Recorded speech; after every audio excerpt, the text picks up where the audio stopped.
चाहूँगी गालिब, अब आप भी ज़रा चले जाए किचन काउंटर की तरफ और पहली चीज़ जो गालिब करेंगे, इनफैक्ट ये बताइए कि आज आप क्या क्या चीज़ें बताने जा रहे हैं। हेलिकोबैक्टर पायलरी, एच पायलरी बहुत ज़्यादा कॉमन हो रहा है आजकल। डॉक्टर बिल्किस से बात की, अभी डॉक्टर साहब भी बात कर रही थी। ये नॉर्मली अगर देखा गया है, मैं अपनी तज्ज़िये की बात करूँ तो हमारे यहाँ शायद पानी में मौजूद है, जो हम कच्चा पानी पी रहे होते हैं, क्योंकि हमारा जिस सोर्स से पानी आ रहा है वहाँ पे मैंने वीडियोस बहुत सारी देखी जहाँ गधे भी मरे हुए हैं, बहुत सारी ऐसी चीज़ें हैं जिस वही पानी हमारे यहाँ लाइनों में आ रहा था। मैं क्योंकि मेरा मतलब यूनिवर्सिटी रोड पर है, तो 3rd फ्लोर पे जब मैं अपने खड़ा हुआ था और अभी नीचे सारी खुदाई हुई थी, तो मैंने ऐसी चीज़ें देखी हैं जो कि शायद मैं ये कह सकता हूँ कि गटर की लाइन और पानी की लाइन एक जगह आ रही है। ओह माय गॉड, मैंने खुद अपनी आंखों से देखा। तो पहले तो हम सिर्फ सुनते थे, मैंने तो अब देखा है, तो मैं ये बात कर रहा हूँ कि मेरे बिल्कुल नीचे ही सारी खुदाई हुई थी और मैंने साइड से खुद मॉनिटर की। तो इस तरह की चीज़ें ऑब्वियसली फिर एच पायलरी जो है वो एग्रीवेट करता है। एच पायलरी का जो पूरी दुनिया में इलाज है वो एक एंटीबायोटिक्स होती हैं जो कि कुछ टाइम पीरियड के लिए दी जाती है, और जो एच पायलरी का जो इन्फेक्शन होता है वो नेगेटिव हो जाता है, बट रीअकर होने के चांसेस बहुत ज़्यादा होते हैं। और जो रिलेट करता है वो यही करता है कि पानी पी रहे हैं, पानी कहीं ना कहीं आ जाता है। अब वो लोग कहते हैं हम तो कच्चा पानी पीते ही नहीं। मैंने ग्लास धोया, सही तरह नहीं खंगाला, उसमें 4 से 6 कतरे रह गए, 4 से 6 कतरे ओनली। अगर उसमें इन्फेक्शन था तो वो पूरे पानी को इन्फेक्टेड कर देगा। तो ये एक रीज़न हो सकता है बार बार होने का। और नंबर 2, हम लोग जो डिफरेंट जगहों पे जाके गंदी बर्फ़ होती है नॉर्मली पी रहे होते हैं, वो एक बहुत बड़ी वजह बन सकती है एच पायलरी को दोबारा रीअकर करने के लिए। दुनिया में रिसर्च हुई, नॉर्मली एच पायलरी अगर बहुत ज़्यादा लंबे अरसे के लिए रहे तो वो कॉलन कैंसर या स्टमक के और इश्यूज डेवलप कर सकता है। लेकिन पाकिस्तान और इंडिया में ये रेशो बहुत कम है कि ये बहुत ज़्यादा बिगड़ जाता है। इसका रीज़न एक जापानीज़ जो रिसर्चर थे उन्होंने देखा कि यहाँ पे रीज़न क्या है, तो हमारे खानों में जो अदरक, लहसुन और हल्दी, इनकी जो मिकदार होती है वो हमें एच पायलरी और डिफरेंट जो एंजाइम्स की जो प्रिपरेशन होती है या एक एंजाइम्स को सही तरह बनाना होता है मैदे का एंजाइम्स के लिए, वो ये तीनों इंग्रेडिएंट्स उसको बेहतर करते हैं। लेकिन दैन अगेन 2 चीज़ें इसमें रिक्वेस्ट करूँगा, एक तो क्वांटिटी, नंबर 2 मेरी रिक्वेस्ट हमेशा सबसे ये होती है कि जो हम लोग ये पीस के अदरक और लहसुन रख लेते हैं और वो कई महीनों तक चल रहा होता है, उसमें हम उसके बेनिफिट्स जो हैं वो गवा देते हैं। हमेशा उसी वक्त कुचलें, उसी वक्त डालें, आपके खाने का जायका भी इन्हांस होगा और आप बहुत सारी बीमारियों से बच जाएंगे। लहसुन के बारे में बहुत सारी रिसर्चेज आ रही हैं, अदरक के बारे में बहुत सारी रिसर्चेज आ रही हैं, बट हम अपने खाने में ले रहे हैं और उसको हम ज़ाया कर देते हैं एक छोटी सी गलती की वजह से। छोटी सी चीज़ है, 2 से 3 मिनट एक्स्ट्रा लगेंगे खाने में, बट आपके खाने का जायका भी बढ़ेगा और आप अपने घर वालों को एक बहुत अच्छी दवा भी दे रहे हैं। ज़बरदस्त। तो एच पायलरी के लिए एक छोटा सा कहवा अर्ज कर दूं, इसमें मुलेठी एक छोटा सा टुकड़ा 1 गिलास पानी में ऐड करेंगे। सूंठ भी ले सकते हैं, और अगर आपके पास अदरक अवेलेबल है घर में तो अदरक भी ले सकते हैं। जिसे ड्राई जिंजर कहते हैं, ड्राई जिंजर कहते हैं बिल्कुल सूंठ को। और इसमें मैं 1/4 टीस्पून लहसुन का पाउडर ले रहा हूँ, ये भी आजकल बहुत कॉमनली मिल जाता है। और आखिरी चीज़ जो इसमें ले रहा हूँ वो है हल्दी, 1 पिंच, बस छोटा सा। इसका कहवा बना लेंगे, इसको एक दफ़ा जोश देंगे, छान के रख लेंगे। दिन में किसी एक टाइम का तयन कर लीजिए, उसमें अगर ये कहवा या ग्रीन टी टाइप बन गई है ये, वो लिया जाए तो ये एच पायलरी के पेशेंट के लिए एक दवा का काम करेगी। ब्लोटिंग, एसिड रिफ्लक्स, गर्ड के इशू कुछ लोगों को हो जाते हैं, गैस्ट्रोइसोफेगल रिफ्लक्स डिजीज़, जो खाना ऊपर की तरफ ट्रैवल कर रहा होता है, उसमें ये बेहतर काम करेगा। इसको थोड़ा सा रूम टेम्परेचर पे लेकर आएँ और इसको फिर इस्तेमाल करें, ये एक बहुत अच्छी दवा साबित होगा आपके लिए। इसके साथ साथ एक रिसर्च में पढ़ रहा था अभी, अनार का छिलका, आजकल अनार बहुत कॉमनली फ्रेश मिल रहा है, अगर अनार के छिलके का कहवा पिया जाए तो वो भी एच पायलरी के लिए एक दवा का काम करता है। ये वो सारी चीज़ें हैं जो कि हर कोई इस्तेमाल कर सकता है। लेकिन मैं फिर डॉक्टर साहब की ही बात को रिपीट करूँगा कि अगर किसी होम रेमेडी से 4 से 6 दिन में आपको, मैक्सिमम 4 से 6 दिन में आपको रिलीफ नहीं मिल रहा, तबीयत में कुछ बेहतरी, तकरीबन 40 to 50% बेहतरी नहीं आ रही, तो यकीनन आपको किसी कंसल्टेशन की ज़रूरत है। वो आपकी मर्ज़ी है, वो होम्योपैथिक डॉक्टर हो, वो डॉक्टर हो, वो हकीम हो, किसी के पास भी जाएं, बट डायग्नोसिस इम्पॉर्टेंट है। क्योंकि कभी आपकी बॉडी आपको बताना चाह रही होती है कि मुझे ये प्रॉब्लम हो रही है और हम उसको मिसजज करते हैं, वो बड़ी बीमारी का सबब बनती है। तो ये एक बहुत बड़ी रीज़न है कि हम थोड़ा सा निगलेक्शन जो होती है वो हमें डिफरेंट बीमारियों में खराबी का बायस बन रही होती है।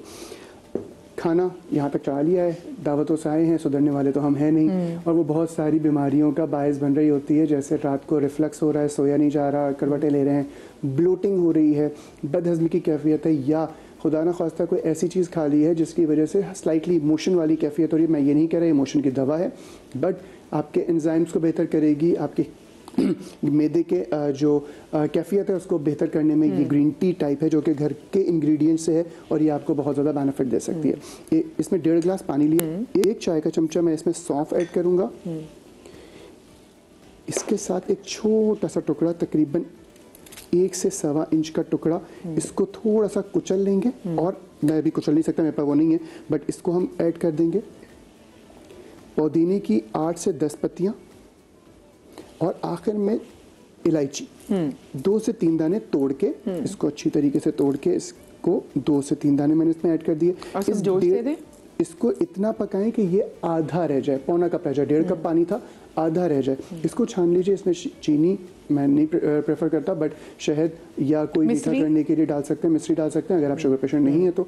और ये आप छोटे बच्चे जो 1 साल 1.5 साल के बच्चे हैं जिनको ब्लोटिंग रहती है, गैस्ट्रिक प्रेशर रहता है, कॉलिक बेबीज होते हैं, बट कॉलिक तो बहुत छोटे वाले पे चले जाते हैं, लेकिन 1.5 साल से अगर ज़्यादा है तो उनको 1 चाय का चमचा ये दिया जा सकता है। और अगर आप 3 साल से ज़्यादा हैं तो हाफ कप, और उससे ज़्यादा है तो पौना कप जो पूरा बनाया है वो एक बहुत अच्छी दवा है आपके लिए। हमारे घर में अगर मैं बात करूं तो किसी भी दावत से आए या कुछ भी ऐसी चीज़ हो जो कि थोड़ी हैवी खाली हो तो ये ग्रीन टी जैसी होती है और ये बहुत बेहतरीन दवा। अच्छा, मुझे ब्रेक की तरफ जाना करेंगे। अक्सर ऐसा होता है कि हम खाने के बाद कैवी की जगह चाय पी लेते हैं। मैं भी पीती हूँ, मज़ा आता है, लेकिन ये मज़ा कितना खौफनाक साबित हो सकता है इस पर भी बात करेंगे, लेकिन ब्रेक के बाद।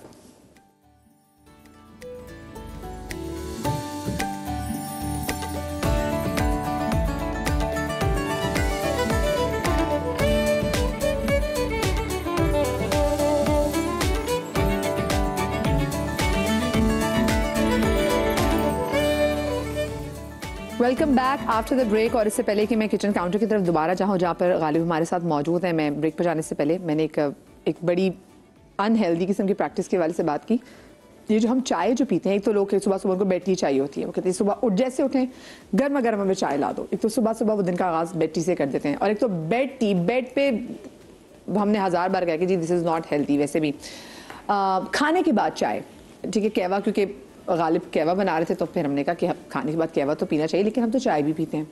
तो ये जो चाय है और किस तरह की जो चाय है, ये मेडिकल साइंस में हमारे जो डॉक्टर्स हैं ये इसको रिकमेंड करेंगे। ज़रा मैं इनसे जानना चाहूँ क्योंकि ज़बान का चस्का है। डॉक्टर साहब, आप कौन सी चाय रिकमेंड करेंगे और खाने के बाद चाय पीना कैसा है?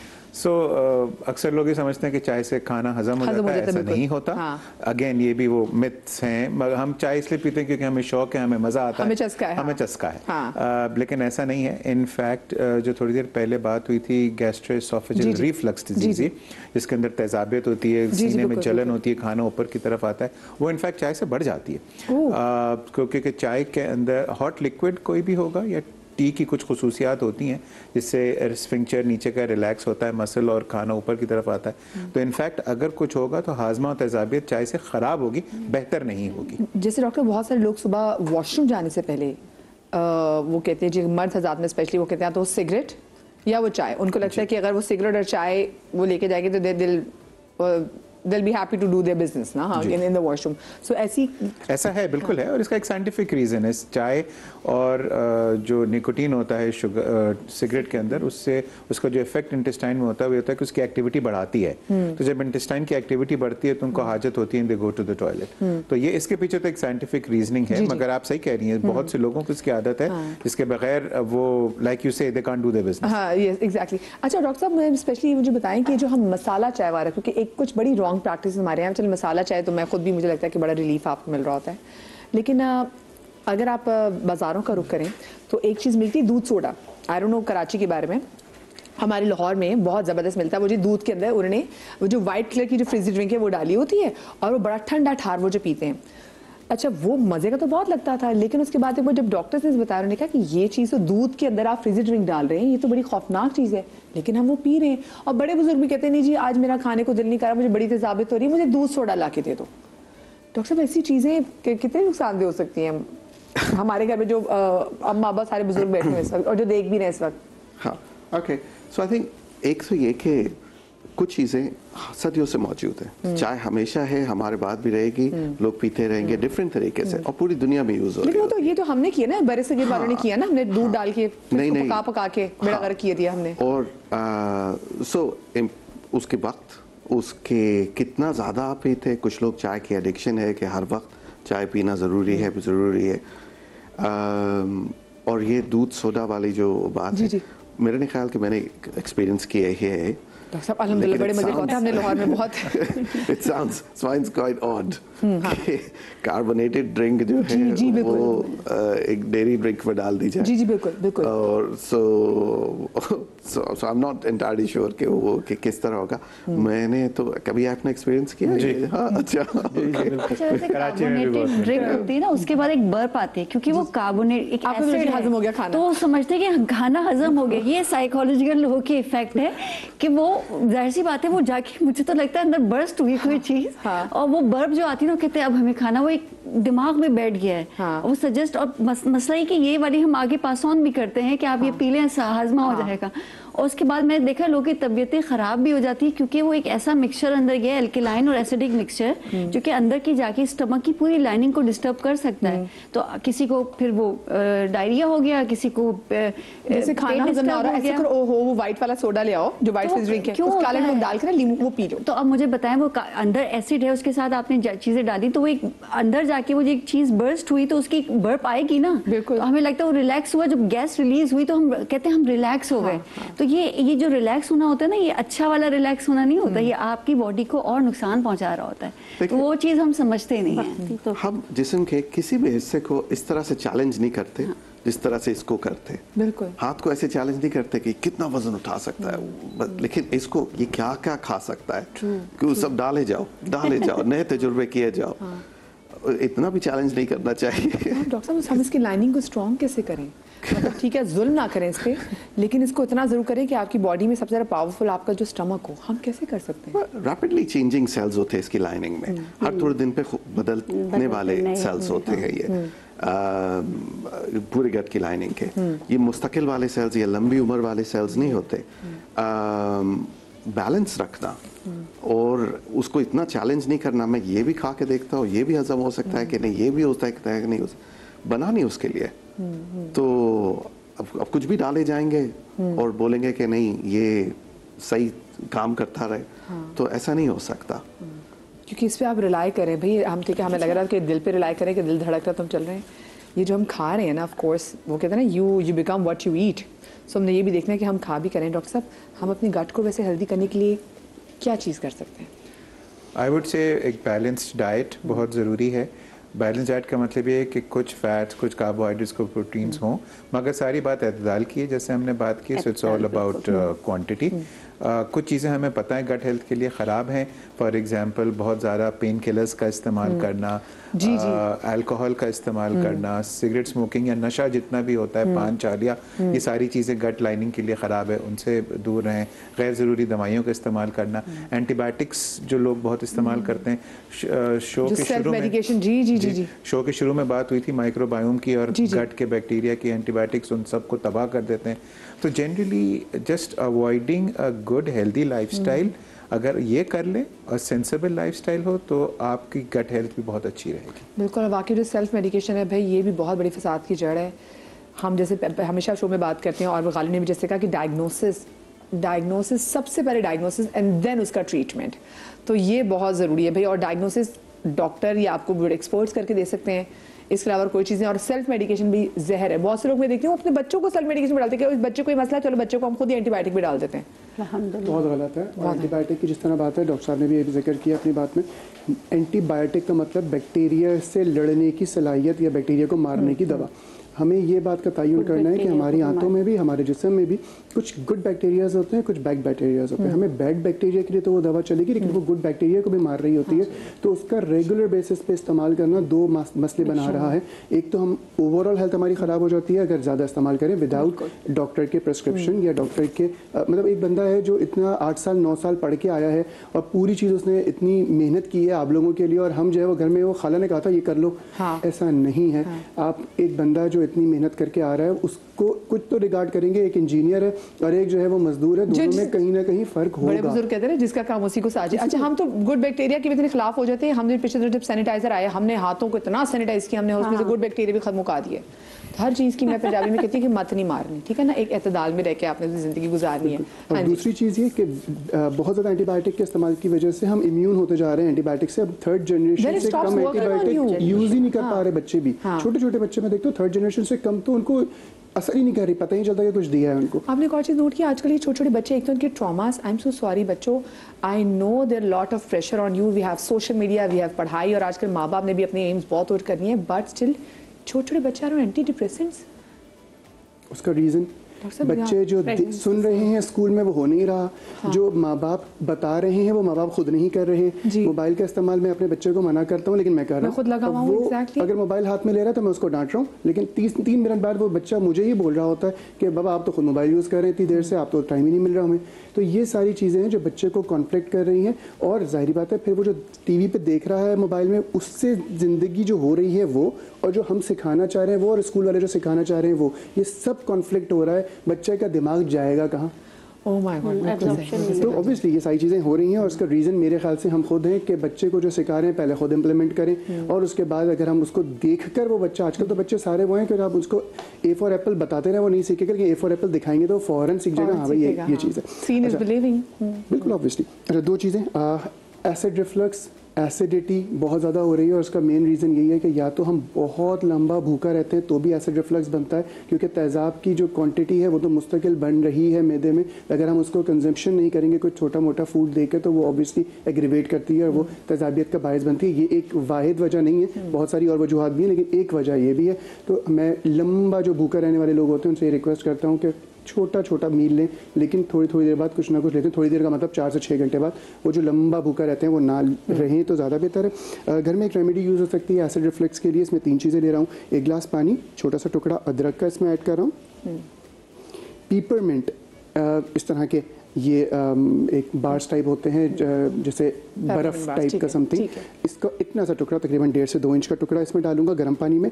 3 से 4 मिनट 5 मिनट इसको छोड़ देंगे, और उसमें आखिर में जब ठंडा हो जाएगा और ये पीपरमिंट इसमें डिज़ोल्व हो जाएगा, तो 1 चाय का चमचा शहद, इसको थोड़ा सा ठंडा होने के लिए मैं रख दूंगा, और 5 से 7 मिनट और मज़ीद लेने के बाद तकरीबन टोटल टाइम इसका 12 से 13 मिनट हो गया, और इसको मैं पी लूँगा। ये आपके एसिड रिफ्लक्स को भी बेहतर करेगा, हज़म के निज़ाम को भी बेहतर करेगा, और जिन लोगों को बहुत ज़्यादा तेज़ाबियत का उनसर रहता है उनके लिए भी ये दवा बहुत ज़्यादा बेहतर है। आखिर में जो रेमेडी है मेरे पास, अब जैसे हमने इब्तिदा में बात की कि बहुत सारी बीमारियों की वजह कॉन्स्टिपेशन है। कॉन्स्टिपेशन ना सिर्फ ये जैसे हम किताबों में पढ़ते हैं मेडिकल की, उसमें यह है कि 3 से 4 दिन अगर आपका स्टूल पास ना हो तो that can be in this constipation है। बट क्योंकि हमारी खुराक, हमारे मसाले और हमारी जो ओवरऑल लाइफस्टाइल है वो इस तरह का है, हम ये बात करें अंग्रेज़ों की जो मसाले बिल्कुल नहीं लेते, नमक काली मिर्च पे जिंदा है, और हम यहाँ पे लाल मिर्च थोप के हिसाब से डाल रहे हैं। तो उसके लिए जो कॉन्स्टिपेशन होती है बहुत ज़्यादा बीमारियों का बायस बनती है, जिसमें कॉलन कैंसर भी है क्योंकि मिर्चें बहुत ज़्यादा हैं। स्टूल प्रॉपर तौर पर पास नहीं होगा तो आंतों के इन्फेक्शन भी पैदा होते हैं, और उसके साथ साथ जो है वो पाइल्स या हेमोरॉइड्स वगैरह भी एक रीज़न है अगर कॉन्स्टिपेशन बहुत ज़्यादा अरसे के लिए रहे तो। इसके लिए एक बहुत अच्छी रेमेडी है जो कि कोई भी इस्तेमाल कर सकता है, बच्चों को भी दी जा सकती है, बड़ों को भी दी जा सकती है। 1 गिलास इसमें गर्म दूध लिया मैंने, खौलता हुआ दूध है, इसमें 1 टेबलस्पून इसबगोल की भूसी ऐड करूंगा मैं, और 1 tablespoon olive oil extra virgin. इसमें भी एक चीज़ वजाहत करूं, हमारे यहाँ एक रूटीन बन गया, इसबगोल की भूसी बहुत अच्छी है, डॉक्टर साहब ने भी लिख दी, इसी तरह साशे लिया, फाँक लिया। आप इसबगोल की भूसी को जब तक पानी में डाल के 8 से 10 मिनट नहीं देंगे उसको फूलने के लिए, उसका असर कम होगा। असर को चले हम थोड़ा सा बाद में बात कर लेंगे, या एक इस पर बहस हो सकती है, लेकिन इसबगोल की भूसी अगर आप छोटा सा देखें, एक पानी का एक कतरा लीजिए और अपने हाथ पे लगा लें, ये चिपक जाती है। तो जब हम उसको फाँकते हैं, मैं एक बच्चे को जानता हूँ जिसके सांस घुटने से मौत हुई, और रीज़न ये था कि अम्मा ने, डॉक्टर ने बोला था कि इसबगोल की भूसी, तो उन्होंने पूरा साशे ऐसी फाँक दिया, वो जाके यहाँ ऑब्स्ट्रक्शन पैदा कर दी, वो जम गई। तो ये ख़तरनाक अमल भी हो सकता है। इसबगोल की भूसी को हमेशा पहले पानी में फुला लें, या दूध में, जिस तरह मैं कह रहा हूँ, गर्म दूध में 1 चाय का चमचा मैंने डाली, इसमें ऑलिव ऑयल एक्स्ट्रा वर्जिन 1 चाय का चमचा डाला, ठंडा होने का इंतज़ार किया तकरीबन 7 से 8 मिनट या 10 मिनट, और इसके बाद रात को सोने से पहले इसको पी लिया। ये कॉन्स्टिपेशन को भी बेहतर करेगा। आपके इसबगोल की भूसी आज कहते हैं कि कोलेस्ट्रॉल लेवल के लिए, ट्राइग्लिसराइड्स के लिए, लिवर हेल्थ के लिए, दिल की हेल्थ के लिए और स्टमक के लिए, सारी चीज़ों के लिए बहुत अच्छी है। ये सारी चीज़ें जो है मैंने जो बताई वो सेकेंडरी हैं। देन अगेन मैं बात करूँगा क्योंकि मैदा ठीक है तो वो खुद ब खुद रेगुलेट जो कर रहा है वो सारी चीज़ों पर असरअंदाज हो। ये एक बहुत अच्छी रेमेडी हो सकती है कॉन्स्टिपेशन के लिए। तो ये थी आज की सारी रेमेडीज़। एक वजाहत चाहूँगा, मैंने जो है वो एक बात कही कि गोश्त 70 to 80 ग्राम्स जो है वो पर डे लेना चाहिए, जिस पे मुखालफत आई। मैं अपने अल्फाज वापस ले रहा हूँ, माजरत वाले, बहुत माजरत दोबारा। जो मैंने WHO की रिसर्च पढ़ी उसमें मैं रिपीट कर रहा हूँ कि 70 to 80 ग्राम्स पर डे गोश्त लिया जा सकता है, इससे ज़्यादा मुझे सेहत हो सकता है। देन अगेन डॉक्टर साहब की बात कहूँगा कि ये वो रेंज मैंने बताई है जो एक बंदा हमारे आपके जैसा जिसका थोड़ा बहुत चलना है, ज़्यादा टाइम बैठना है, जैसे कि हमारे यहाँ नॉर्मली हो रहा होता है। लेकिन अगर कंजम्पशन की बात की जाए तो ये डिपेंड करती है कि एक मजदूर काम कर रहा है या हम कुछ इलाकों की बात करें जो गोश्त खोर इलाके कहलाते हैं, जैसे खैबर पख्तूनख्वा है या बलूचिस्तान में कुछ इलाके, तो उन लोगों का काम ही इतना हेक्टिक होता है, इतना मजदूरी वाला होता है कि उनको कंजम्पशन ज़्यादा चाहिए। जैसे डॉक्टर साहब से भी अभी बात हुई कि जो लोग जिम कर रहे होते हैं उनका एक टारगेट होता है, तो उनको जो टारगेट सेट किया जाता है उनके ट्रेनर की तरफ से, डाइटरी जो उनके डॉक्टर हैं उनकी तरफ से, वो उनकी ज़रूरत के तहत होता है कि उनको इतना लेना है तो इतना ये बर्न होगा, इतना बॉडी में रह जाएगा, तो उसके हिसाब से बहुत सारी चीज़ें वेरी करती हैं। सही, थैंक यू सो मच। मुझे बताएं बनी भाई, टाइम कितना रहता है जी शो के ख़त्म होने में? अच्छा, एक तो जब नज़ला ज़ुकाम में भी शायद हमारे इस टॉपिक से थोड़ी सी हंस की बात है, लेकिन जब आपको नज़ला ज़ुकाम फ्लू भी होता है तो एटलीस्ट आप उसको 2-3 उसको बहने का मौका भी दिया करें। हम तो डॉक्टर साहब हर चीज़ फ़ौरन ही हम कहते हैं हम एंटीबायोटिक से चले जाएं कि जी हमने तो फ्लू बहने ही नहीं देना, नज़ला होने नहीं देना। एटलीस्ट डॉक्टर साहब आप वैसे क्या सजेस्ट करते हैं कि कितने दिनों के बाद आप एंटीबायोटिक्स शुरू करें? ज़्यादातर इस तरह के जो फ्लू होते हैं वो तो होते ही वायरल हैं, जिससे आप एंटीबायोटिक लें या ना लें उससे कोई फ़र्क नहीं पड़ता, नुकसान ही होगा गट हेल्थ के ऊपर जनरली।